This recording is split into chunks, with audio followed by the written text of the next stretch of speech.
Evaluate the integral of e to the square root of x dx. So we apply substitution first. So we let t equal to square root of x. Then get the square of both sides. So we have t square equal to square root of x square x. Get the derivative. Derivative of t squared is 2t dt. Derivative of x dx. Substitute, we'll have integral of e raised to the square root of x, which is t. And then this dx is 2t dt. Or we can write this as integral of 2t e to the t dt.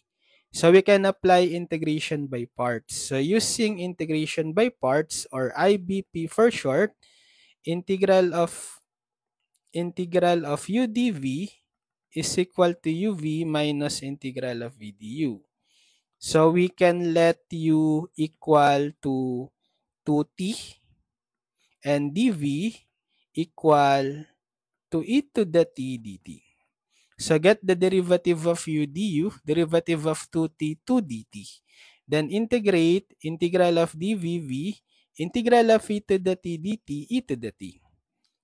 So integral of 2t e to the t dt using integration by parts formula equal to uv, u is 2t, v is e to the t, then minus the integral of v e to the t, du is 2 dt.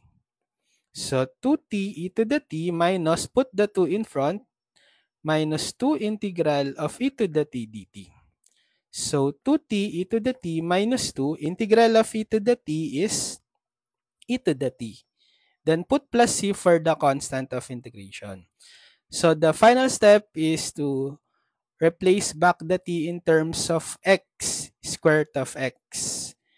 So we'll have 2t square root of x times e to the t square root of x minus 2 e to the t square root of x plus c. So this is the final answer.